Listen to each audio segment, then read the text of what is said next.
Don't you step on a snake. Don't you ride in a plane.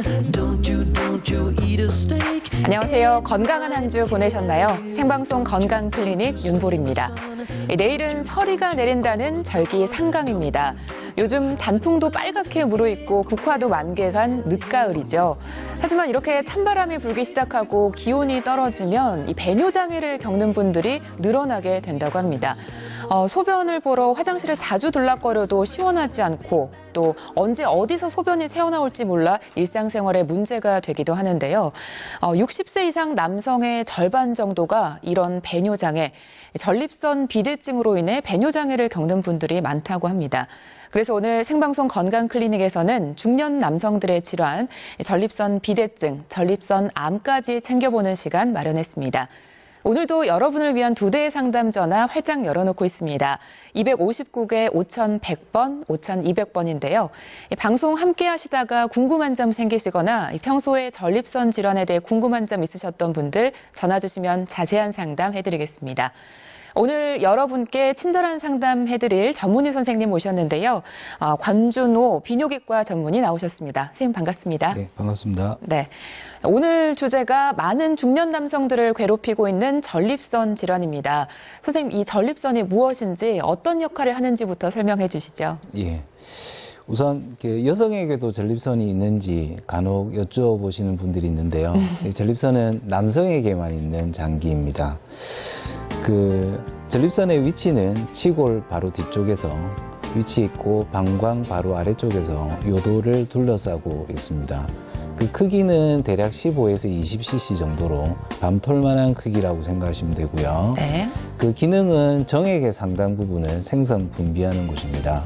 이 전립선의 크기는 남성 호르몬에 의해서 조절이 된다고 할 수 있습니다. 네. 그럼 이 전립선에 생길 수 있는 질환이 있다면 어떤 것들이 있을까요? 예, 전립선에서 흔히 발견되는 질환은 크게 3가지입니다.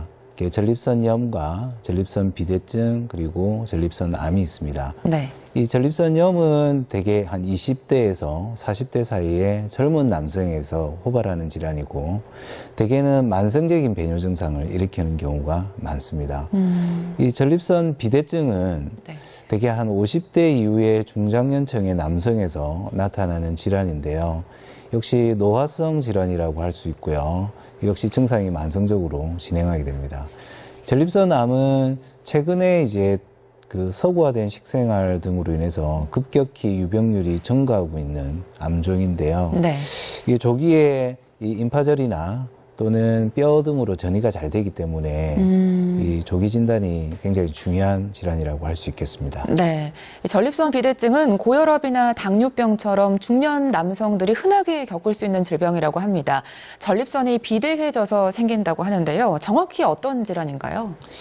그렇죠. 전립선 비대증을 보시면 전립선은 사춘기 이후에 차츰 증가하게 되는데요. 네. 30대가 되면 한 밤톨만한 크기가 되었다가 40, 50대에 남성 호르몬의 균형이 깨지기 시작하면서 차츰 증가하게 됩니다.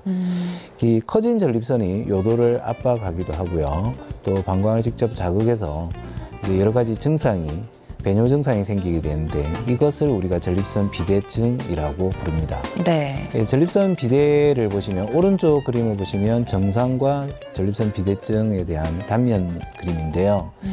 그 차이점을 보시면 전립선 비대증의 경우는 이 전립선 크기가 전체적으로 커지긴 하지만 요도를 직접 둘러싸고 있는 가운데 부위가 바깥쪽 비해서 상대적으로 비대칭적으로 커져 있기 때문에 요도에 대한 압박이 좀 심하고요. 네. 좌측 그림을 보시면 커진 전립선이 방광 하부 쪽을 직접 누르게 되면서 자극을 하게 됩니다.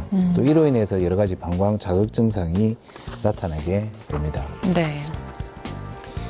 전립선 비대의 내시경 사진인데요. 네. 정상 전립선 요도 부위에서는 문이 활짝 열려 있는 것이 보이지만 전립선 비대증의 경우에는 이렇게 이 커진 전립선이 요도를 직접 압박을 해서 문이 좀 좁아져 있는 현상을 확인할 수 있습니다. 네, 정말 요도가 좁아진 것이 확연하게 보이는데요. 이렇게 전립선 비대증이 있으면 어떤 증상들이 나타나나요? 그렇죠. 전립선 비대증의 증상을 앞서 설명드린 바와 같이 커진 전립선이 요도를 압박하는 요도 폐쇄 증상과 그리고 커진 전립선이 방광을 자극하는 방광 자극 증상 두 개로 나누는데요. 요도 폐쇄 증상은 일단 소변이 보고자 하는데 나오질 않는 현상, 이런 주전요의 현상이 생기게 되고 네. 또 소변 줄기가 약하거나 그 소변을 본 이후에도 남아있는 느낌이 드는 잔뇨감의 증상 등을 말합니다. 네. 이 방광 자극 증상으로는 가장 흔한 것이 소변이 자주 보고 싶은 빈뇨, 그리고 소변이 이제 보고자 할 때 갑자기 급박하게 나오는 급박뇨, 그리고 자다가 여러 번 소변을 보게 되는 야간뇨의 현상들이 생기는데요. 네. 이런 전립선 비대증의 증상을 방치하게 되면 이 방광의 구조적 혹은 기능적인 2차적인 변화들이 생기게 되고, 이 때문에 소변 보시는 배뇨 증상이 좀 더 악화되게 됩니다. 심하게는 신장 기능의 악화까지도 생길 수가 있습니다. 네. 그 소변이 자주 마렵고 또 급하게 마렵다면 참 곤란한 경우가 많을 것 같은데요. 일상생활에 지장도 많이 줄 것 같은데 어떤가요? 그렇죠. 그러니까 대부분 제일 힘들어하시는 증상 중에 하나가 야뇨 증상인데요. 네. 이 야뇨 증상 때문에 결국 이제 소변을 보러 밤에 한 서너 번 깨게 되고, 네. 이 때문에 이제 낮 동안의 일상생활에서 집중력 저하라든지 네. 만성 피로 등의 증상이 생기게 됩니다. 네. 이 때문에 가장 좀 힘들어하시는 분들이 상당히 많이 있고요. 네. 다음으로는 이제 잦은 소변이나 소변이 급박하게 나오는 경우, 또 심하게는 이런 급박성 요실금의 증상까지 보이는 경우가 있는데요. 이 때문에 이제 직장 생활에서도 곤란을 좀 겪게 되는 경우도 있고, 네. 특히 뭐 극장에 가시거나 내지는 이제 여행을 가시기 위해서 버스를 탄다고 할 때도 좀 이런 상황들 자체를 두려워하는 환자들도 사실은 있습니다. 네. 그렇다면 중년 이후에 이렇게 전립선 비대증이 많이 생기는 이유, 이 전립선 비대증의 원인은 어떻게 되나요? 그렇죠. 전립선 비대증의 뭐 첫 번째 원인은 나이입니다. 나이와 직접 관련이 있고요. 네. 이게 자료 그림을 보시면 네. 이게 결국 40대, 50대, 60대, 70대인데요. 이때 전립선의 어떤 유병률 자체가 나이에 비례해서 급격하게 증가되는 것을 확인할 수가 있습니다. 네. 그래서 앞서 제가 설명드렸듯이 결국은 이제 남성 호르몬의 불균형 현상이 나이가 들면서 생기고, 이 때문에 이제 전립선 자체가 커지게 되는 거죠. 대부분 60대 이후에 이제 어르신들이 뭐 나이가 들면 뭐 그냥 소변이 불편하지 이렇게 생각하시고 치료를 안 받는 경우도 상당히 많은데요. 네. 그래서 이런 통계를 보면 적절한 치료를 받는 분이 대략 한 10% 정도밖에 되지 않는다고 할 정도로 배뇨 증상에 좀 무관심하거나 치료를 좀 꺼려하는 경우가 상당히 많이 있습니다. 네, 상당히 많은 분들이 전립선 비대증이 있어도 이 불편함을 참고 지내는 경우가 많다는 이야기인데요. 선생님 어떤가요? 이렇게 불편함을 참고 지내도 다른 문제는 안 생길까요?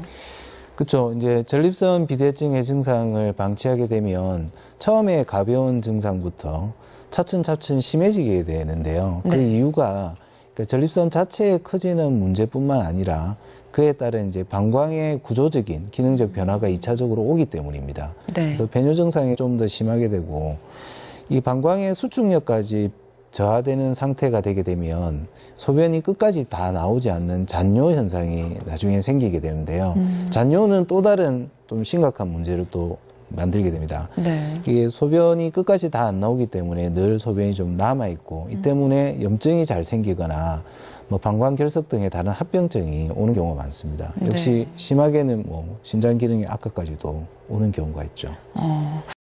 나이가 들면서 중년 남성들에게 찾아오는 불청객 전립선 비대증인데요. 선생님, 이 전립선 비대증의 진단은 어떻게 할 수 있을까요? 예, 전립선 비대증의 진단은 일단 기본적인 검사로 이제 환자에게 증상을 직접 물어보는 문진 검사와 더불어서 네. 이 전립선 암과의 감별이 중요하기 때문에 결국 이제 피 검사, 혈중 PSA 검사라는 건데요. 네. 이거랑 이제 전립선 촉진 검사, 손가락으로 직접 만져보는 검사를 기본적으로 하게 됩니다. 네. 이 전립선 비대증 증상이 있다면 혹시 전립선 암과는 관련이 있는지 꼭 정확한 진단이 필요하다고 합니다. 이 전립선 비대증 정확한 진단을 위해 필요한 검사는 어떤 게 있나요? 예, 이제 특수 검사로는 이제 요속 검사나 아니면 전립선 초음파 검사 등을 하게 되는데요. 네. 이 요속 검사는 변기처럼 생긴 기구에 이제 어르신이 직접 소변을 보시게 함으로써 방광의 기능하고 요도의 폐쇄 정도를 간접적으로 확인을 하는 검사 방법입니다. 이 정상에서는 소변이 이제 시작하자마자 소변이 굉장히 세차게 나오고 배뇨 시간도 짧은 반면에 네. 전립선 비대증 환자에서는 그 소변 줄기가 약하고 배뇨 시간이 지연이 되는 현상을 확인할 수가 있습니다.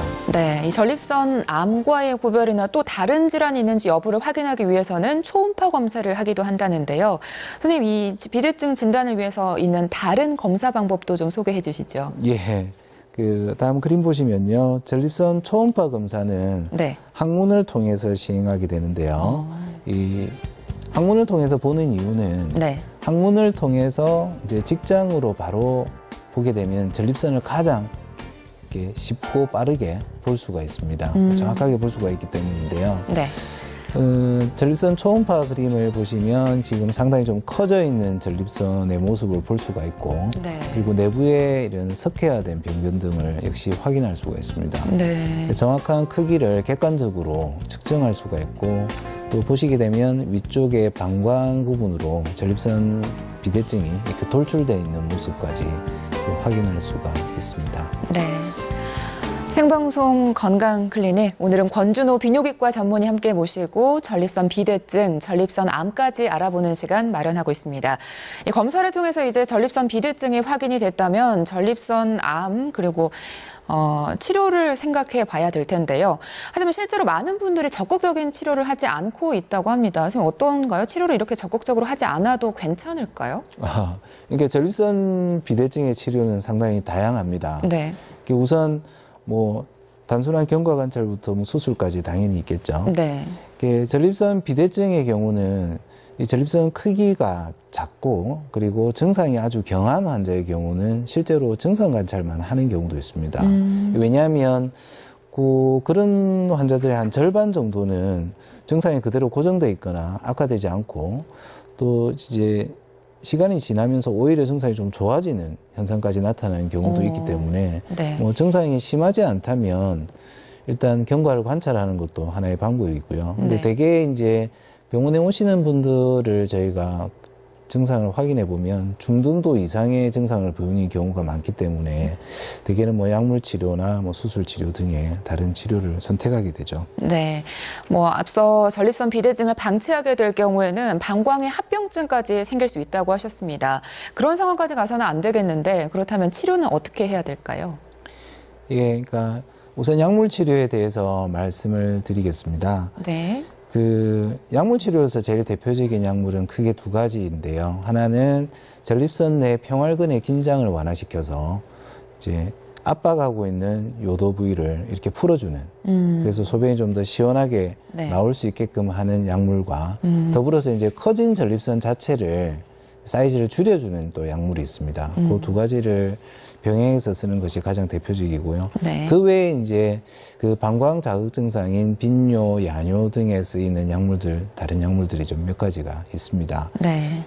수술적 치료는 대표적인 것이 이제 내시경을 이용한 전립선 절제술, 그리고 뭐 레이저 수술, 그 외에 복강경 수술, 개복 수술 등이 있습니다. 네. 나이가 들면서 전립선 질환을 앓게 되는 경우가 많습니다. 나이 탓만 하고 참기보다는 전문의와 적극적인 치료와 상담이 중요할 것 같은데요. 2259개 5100번, 5200번 여러분을 위한 상담 전화 열어두고 있습니다. 오늘 이 시간 함께 하시면서 이 전립선 질환에 대해 궁금한 점 있으시면 전화 주시면 자세한 상담 해보겠습니다. 지금 상담 전화 연결돼 있는데요. 지금 바로 연결해 보겠습니다. 안녕하세요. 예, 안녕하십니까. 네, 안녕하세요. 예. 예, 어떻게 불편하신가요? 제가 나이가 지금 69세입니다. 네. 예. 그런데 제가 전립선 있은 지가 한 3년 됐습니다.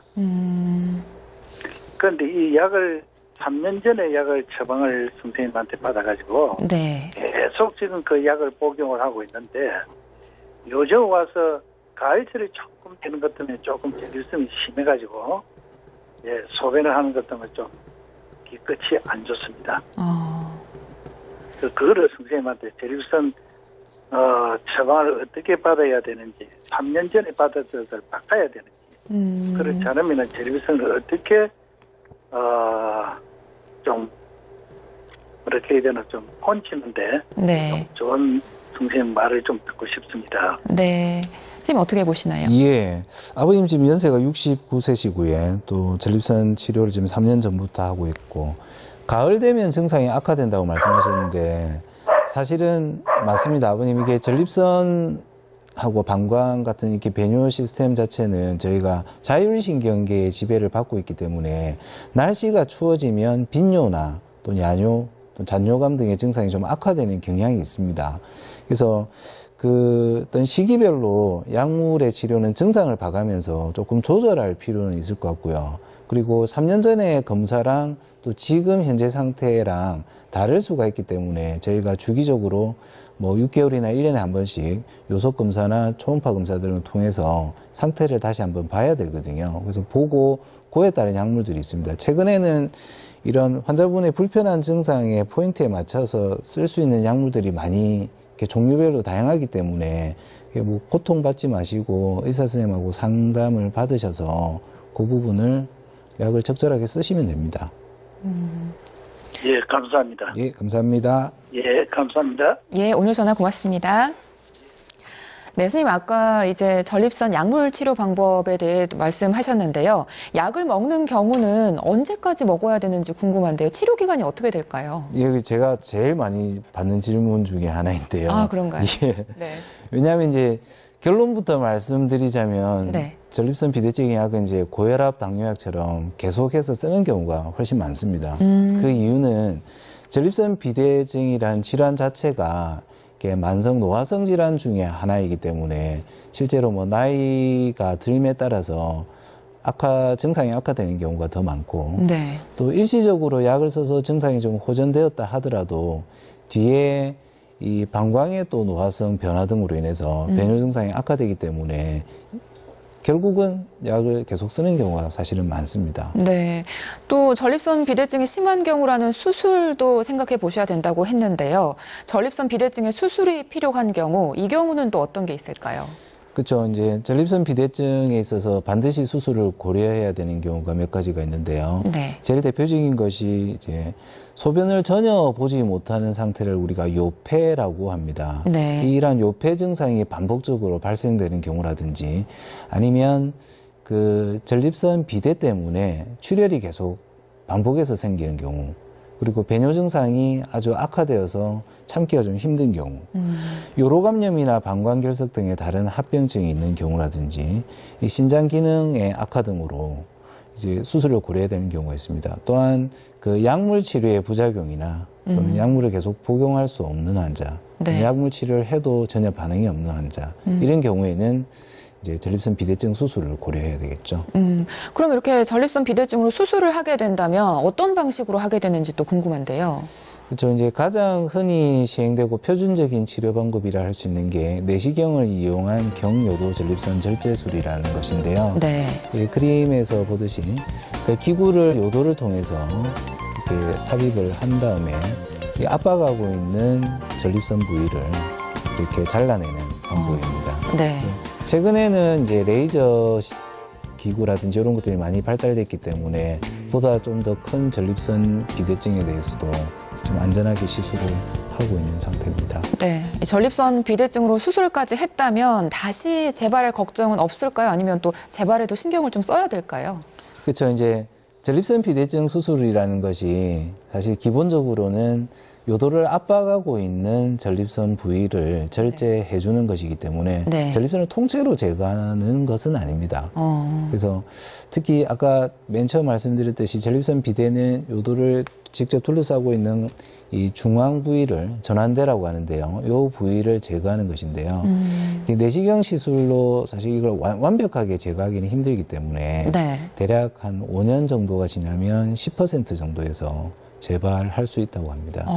그 외에 이제 또 다른 수술 방법이 이제 복강경 수술이나 개복 수술 같은 경우, 또 최근에는 이제 홀미움 레이저를 이용한 이 전립선 절제술 같은 경우는 이 전환대 전체를 통째로 제거하는 방식이기 때문에 이보다 훨씬 이제 그 재발률이 떨어진다고 알려져 있습니다. 네.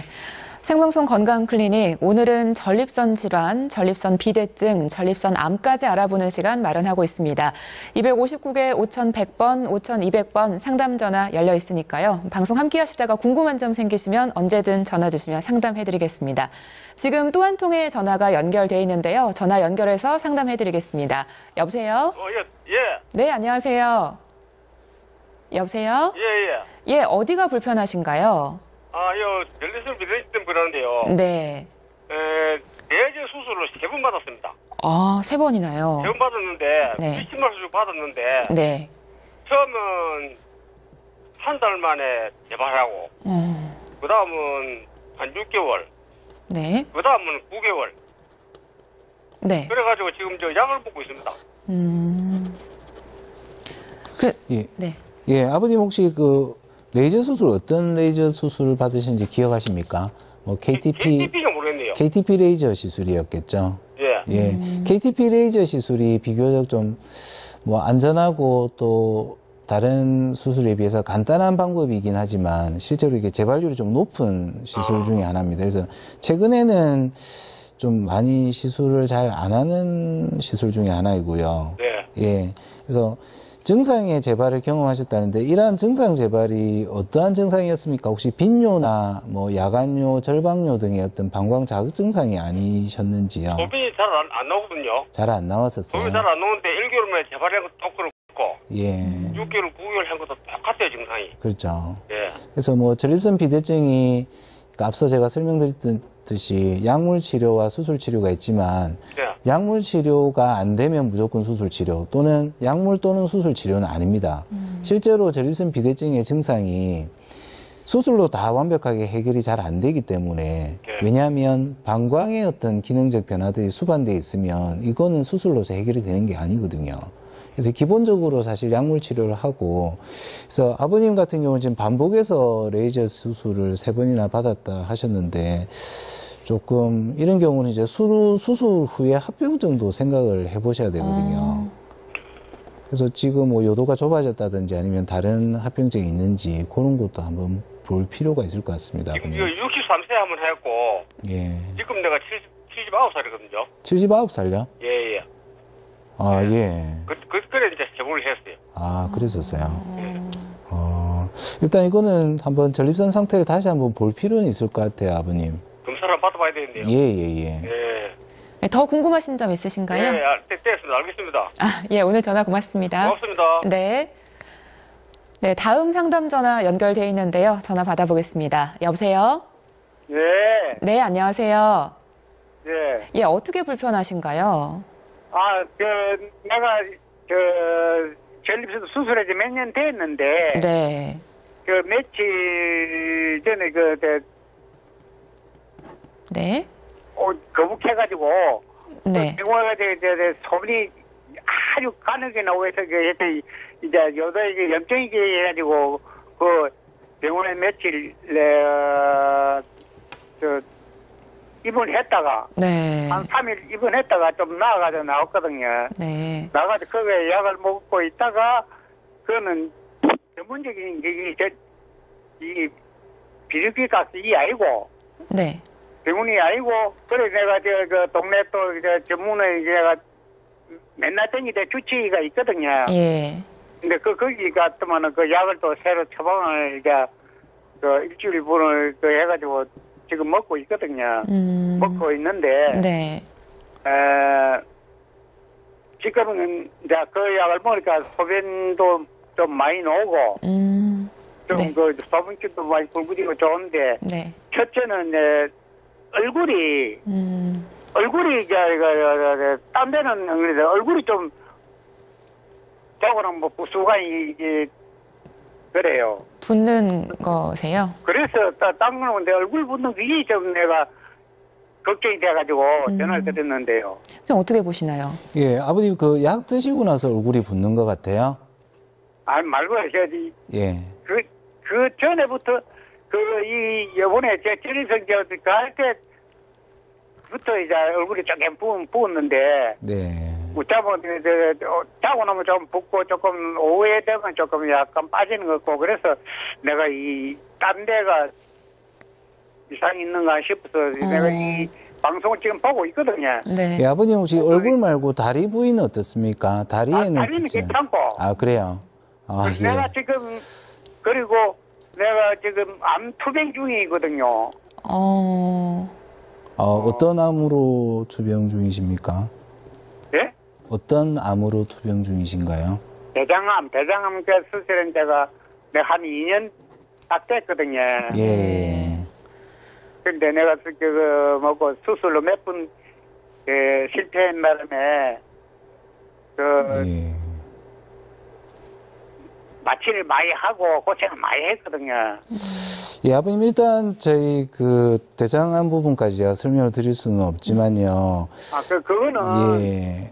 지금까지는 이제 병원에 한번 더 내원을 하는데 그거는 괜찮다고 하고 그거 예. 아직까지는 이제 별 그거 없고 그런데 갑자기 그 소변줄이 약하지 그래서 배가 좀 이상해서 그 병원에 갔더만은 그게 절전에 그 염증이 있다 하면서 그 소변을 뺀데 소변도 많이 노는 안 하고 그러고 나서 네.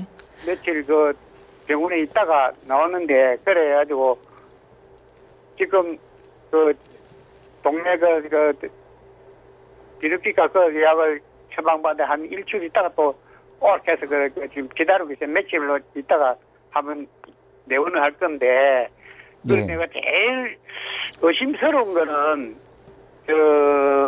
뭡니까? 예, 아버님 저기 혹시 불편하신 증상이 그러면 약 먹고는 많이 해소가 되신 건가요?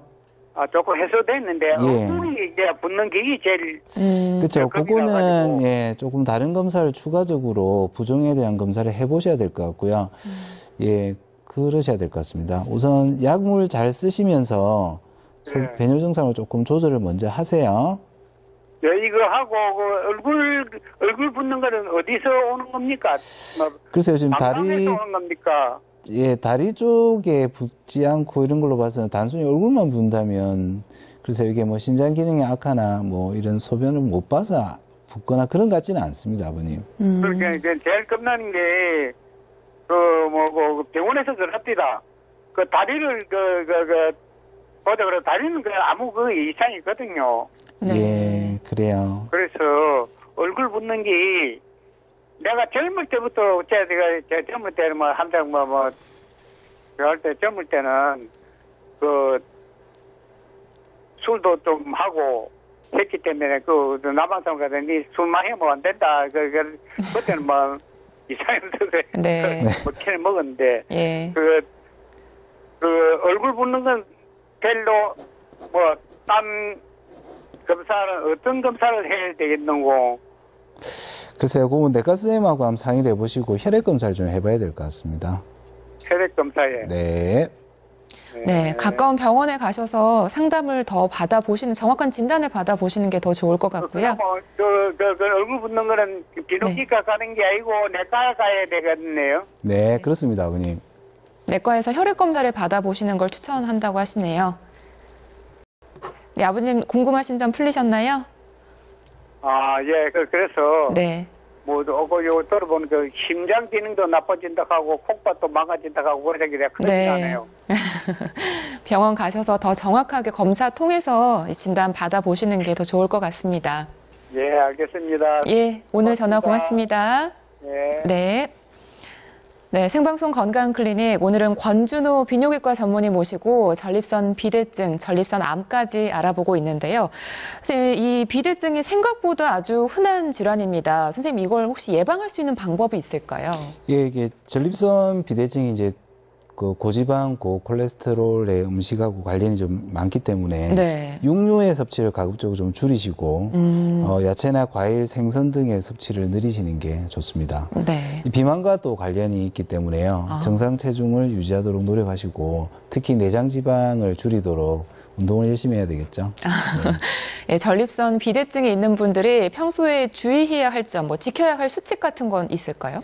그렇죠. 이제 가장 주의해야 될 점을 한 2가지 정도만 제가 말씀드리고 싶은데요. 네. 이 전립선 비대증 환자에서 가장 꺼려하는, 만나고 싶지 않은 증상이 이제 소변이 전혀 나오지 않는 요폐 증상입니다. 아, 그래서 전립선 비대증 환자에서 소변이 전혀 나오지 않는 증상이 한 두 가지 경우에 좀 많이 발생합니다. 네. 첫 번째가 이제 과음하시면서 소변을 너무 오래 참는 경우인데요. 이게 과음을 하시게 되면 수분 섭취량이 늘어나게 되고 또 이 방광의 충만 감각 자체가 떨어지기 때문에 네. 방광이 이제 과도한 팽창을 하게 되는 경우가 있습니다. 네. 그렇게 되면 방광 근육 자체의 수축력이 급격하게 떨어지고 이 때문에 소변을 전혀 못 보는 상태에 빠질 수가 있습니다. 네. 이 두 번째로는 이제 감기약을 복용하시고 나서 소변을 전혀 못 보는 경우가 들어 있는데요. 왜냐하면 감기약 성분 중에 이 방광 수축력의 저하를 가져올 수 있는 성분이 있습니다. 그래서 그 감기약 처방을 받으실 때는 이 전립선 비대증으로 내가 치료를 받고 있다라고 의사에게 반드시 이야기를 하시고 그런 부분을 주지를 시켜서 처방을 받는 것이 좋을 것 같습니다. 네. 이 전립선에 나타날 수 있는 질환 중에 가장 두려운 질환이라고 하면 아무래도 전립선 암일 텐데요. 선생님, 이 전립선 암은 어떤 질환인가요? 전립선 암은 이제 전립선 비대증하고는 달리 네. 이 말초대에 생기는 선암의 일종인데요. 네. 이 초기에는 증상이 대부분 없거나 전립선 비대증하고 증상이 동일하기 때문에 네. 이 감별 진단이 굉장히 중요하다고 생각할 수 있겠습니다. 네. 그래서 처음 이 자료 화면을 보시면요. 네. 초기에는 이렇게 전립선 내부에만 존재하는 것이 보이지만 네. 이게 이제 후기가 되면 이게 정낭이나 그다음에 전립선 피막을 뚫고 주위에 있는 뼈 그리고 임파절 등으로 전이를 하게 되는 것이죠. 네. 최근에는 이 전립선암이 점차 늘고 있다고 하는데요. 발생률이 어느 정도나 되나요? 미국에서는 전립선암이 사실 남성암 발생률이 1위에 해당되는 질환입니다. 네. 근데 우리나라에서는 한 5위 정도로 지금 돼 있고요. 네. 위암, 폐암, 간암, 대장암에 이어서 5위로 기록돼 있지만 네. 다음 화면 보시면 이 전립선암의 발생률 변화를 보시게 되면 네. 다음 화면 볼까요? 네. 그 위폐 간암의 경우는 이제 발생률이 차츰 감소하는 추세에 있지만 네. 오히려 전립선암과 대장암은 늘어나는 추세에 있죠. 그렇네요. 특히나 이제 전립선암의 경우는 가장 어떤 이 변화율에서 상승 변화가 좀 큰 것으로 되어 있습니다. 네, 이렇게 전립선암이 크게 늘어나고 있는 만큼 관심과 주의가 필요할 텐데요. 선생님, 이 전립선암의 원인은 뭐라고 볼 수 있나요? 그렇죠. 이제 전립선 비대증과 마찬가지로 전립선암의 원인은 1번은 이제 나이입니다.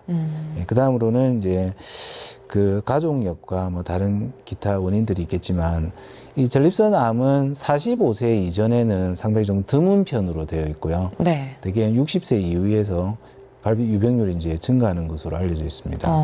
이 전립선암에 가족력이 있는 분은 이제 정상에 비해서 한 3배 정도 높다고 알려져 있고요. 그 외에 이제 흡연, 비만, 음주 와 관련이 있습니다. 네. 그런데 전립선암과 전립선 비대증 증상이 비슷하다고 하던데요. 정확한 진단이 무엇보다 중요할 텐데 진단은 어떤 식으로 이루어지나요?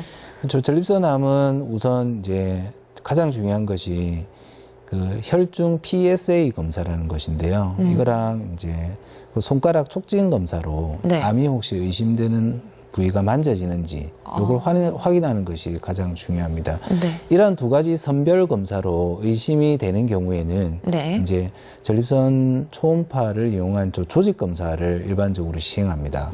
조직 검사를 시행한 이후에 전립선 암으로 확진이 되었다면 네. 이제 MRI나 뼈 스캔 검사 등을 통해서 이제 병기 결정을 하게 되죠.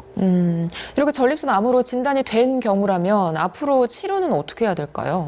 그렇죠. 전립선암의 치료는 사실 이제 고려해야 될 것이 여러 가지가 있습니다. 우선은 이제 그 암의 병기에 따른 이제 치료가 있겠고요. 또 환자의 나이나 기대 여명에 대해서 충분히 고려해서 하게 되는데요. 일단 그 조기 발견이 된 1기와 2기의 암의 경우를 예를 들자면 네. 이제 그 전립선암이 전립선 내에 국한되어 있기 때문에 이런 경우는 이제 완치를 기대할 수가 있습니다. 그래서 전립선 수술을 받는 것이 가장 중요한 치료이고요. 네.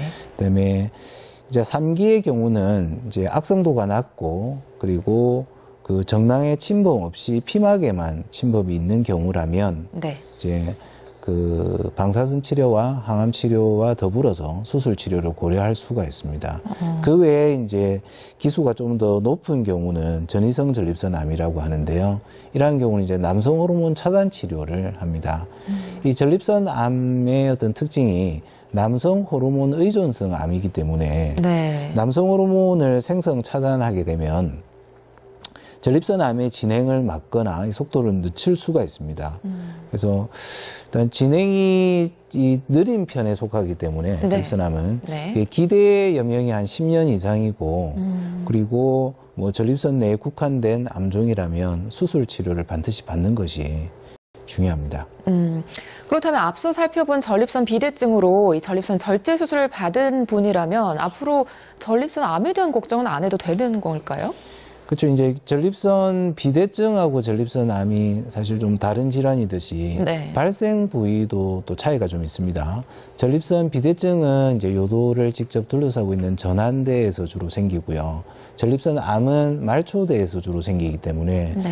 대개 이제 전립선 비대증 수술이라는 것이 전립선을 이렇게 통째로 다 드러내는 수술은 아니고요. 네. 이 압박하고 있는 전환대를 위주로 수술하기 때문에 그래서 전립선 비대증 수술을 받았다 하더라도 역시 말초대는 그대로 살아있고 또 그렇기 때문에 이제 한 1년에 한 번씩 정기검진 형태로 전립선 암에 대한 검사를 받으셔야 됩니다. 네.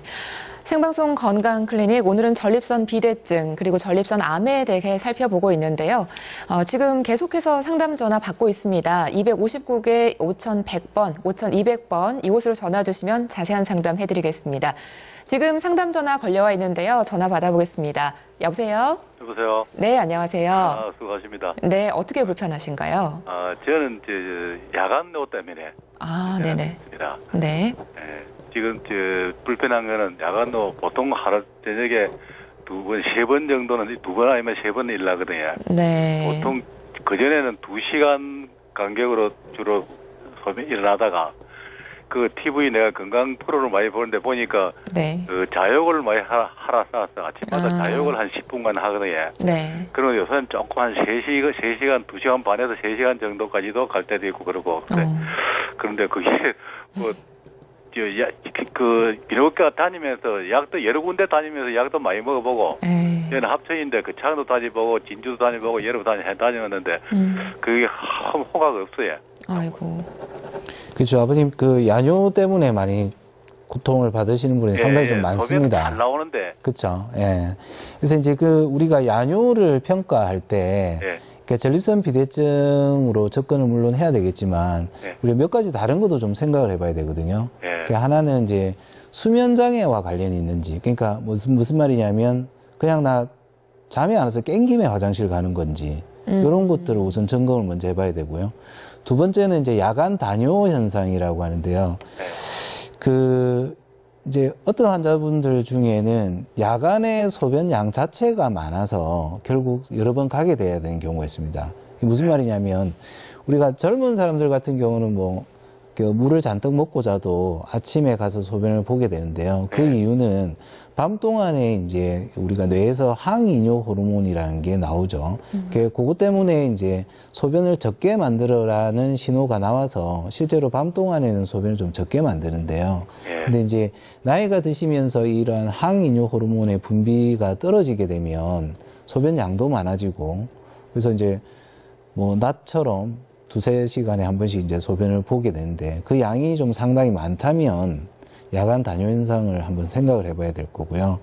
그 다음으로 이제 생각해 볼 수 있는 게 방광의 과민성인데요. 전립선 비대증 때문에도 과민성이 올 수가 있고요. 아니면 뭐 다른 원인에서도 과민성이 올 수가 있는데 소변의 양이 적으면서 여러 번 깨진다면 이건 이제 방광 자체의 어떤 과민성으로 해석을 해야 되거든요.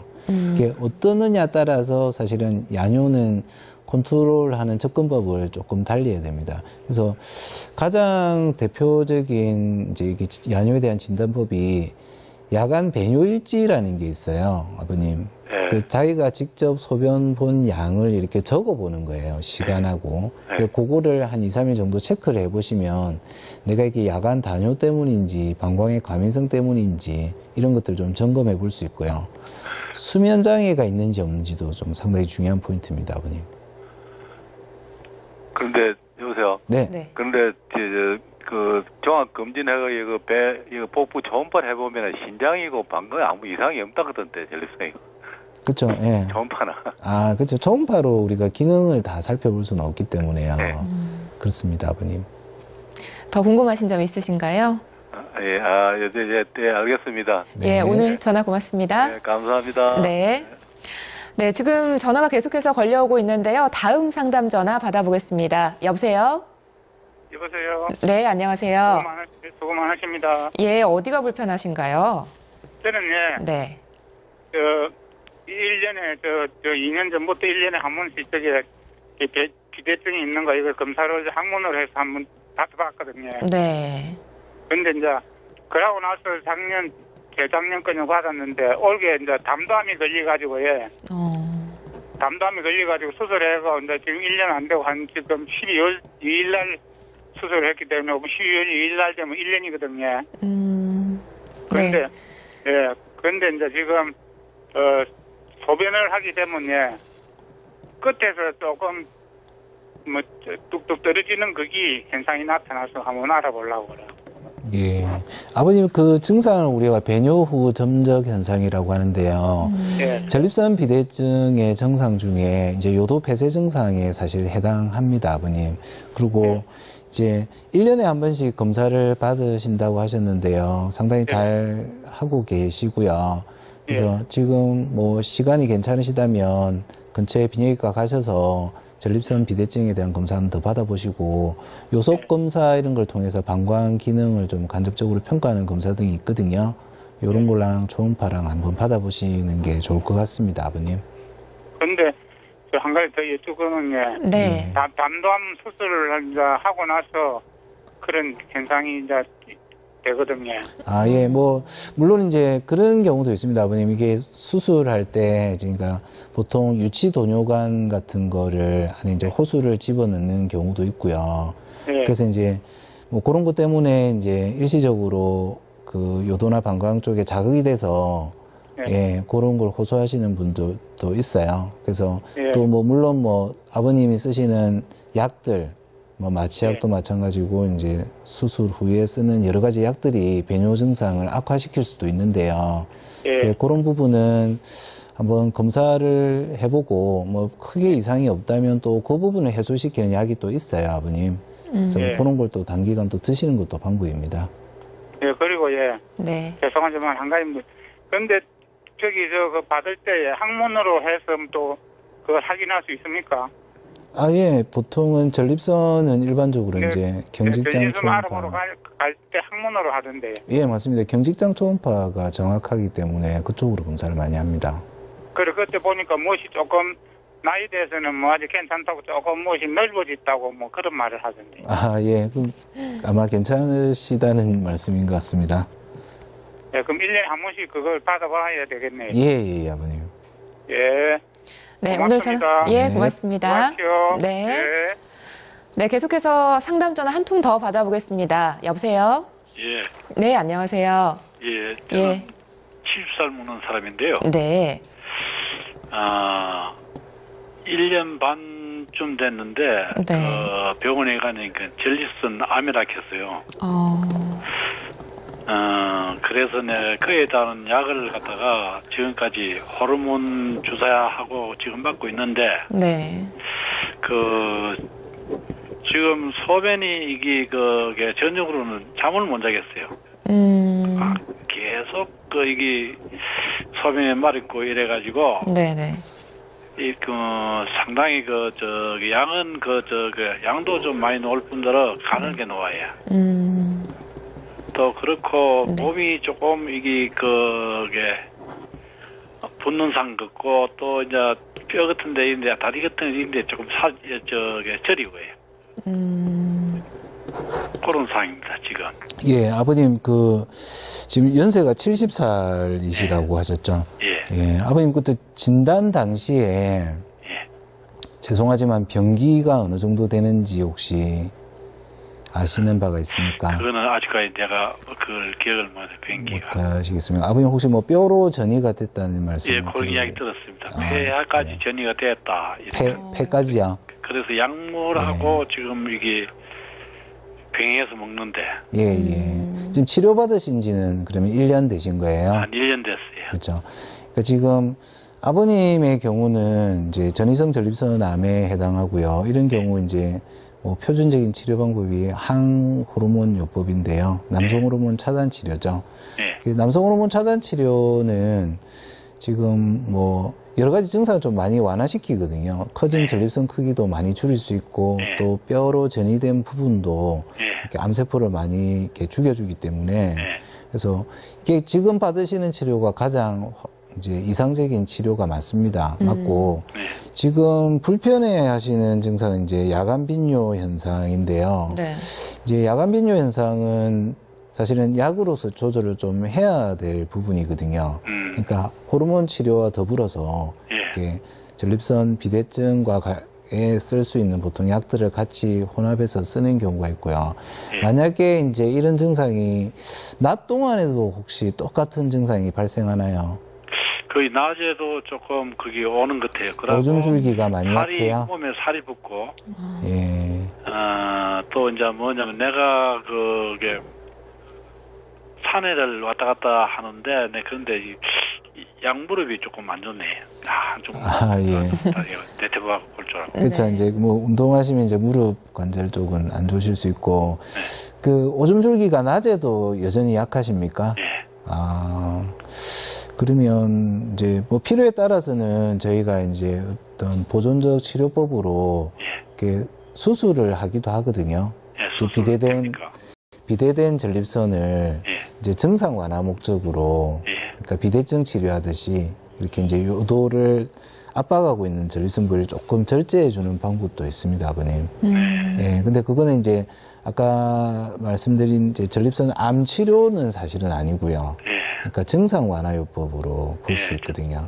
너무 불편하다면 그 담당 쌤하고 그 부분에 대해서도 한번 상의를 해보시는 게 좋을 것 같아요. 네, 오늘 꼭 전화 주셔서 고맙습니다. 감사합니다. 네, 고맙습니다. 네, 생방송 건강클리닉 오늘은 권준호 비뇨기과 전문의 모시고 전립선 질환에 대해 알아보고 있는데요. 선생님, 이 전립선 암을 혹시 예방할 수 있는 방법도 있을까요? 뭐 여러 가지 이제 먹는 이제 식이요법으로 조절을 하려고 많이 노력을 하시죠. 그래서 제일 대표적인 게 동물성 지방이 함유된 이제 불에탄 고기 음식, 붉은 고기, 불에탄, 그거를 좀 자제하는 것이 이제 가장 중요하고요. 항산화제 이제 라이코펜이 많이 든 음식들이 있습니다. 뭐 대표적인 게 토마토죠. 이런 것들을 좀 많이 섭취하시고, 그다음에 항암 효과가 이렇게 증명이 됐다고 하는 이제 콩 관련 음식들, 두부, 메주 이런 것들 많이 섭취하는 게 도움이 된다고 합니다. 네, 지금까지 권준호 비뇨기과 전문의 모시고 전립선 질환에 대해 알아봤습니다. 선생님, 끝으로 시청자분들께 한 말씀 해주시죠. 그러니까 전립선 비대증은 중년 남성들이 이제 흔히 호소하는 그런 증상인데요.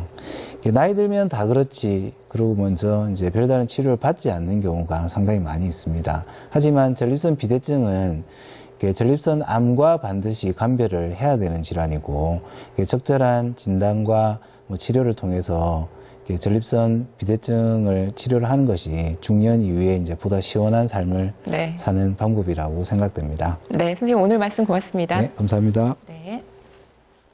네, 요즘 바깥에 날 때 목이 칼칼하고 눈이 간지럽기도 합니다. 전국적으로 미세먼지가 짙어서 참 고생이 많은데요. 이번 주 내내 심하면 다음 주까지도 기승을 부린다고 해서 참 걱정이 큽니다. 이렇게 미세먼지가 기승을 부릴 때는 되도록이면 바깥 활동을 자제하는 것이 가장 좋다고 하고요. 하루에 물을 2리터 이상 많이 마시면 이 혈액이나 체내에 있는 미세먼지를 내보내는 데 아주 좋다고 합니다. 건강한 한 주 보내시고요. 생방송 건강클리닉 오늘은 여기까지입니다. 함께해 주신 여러분 고맙습니다.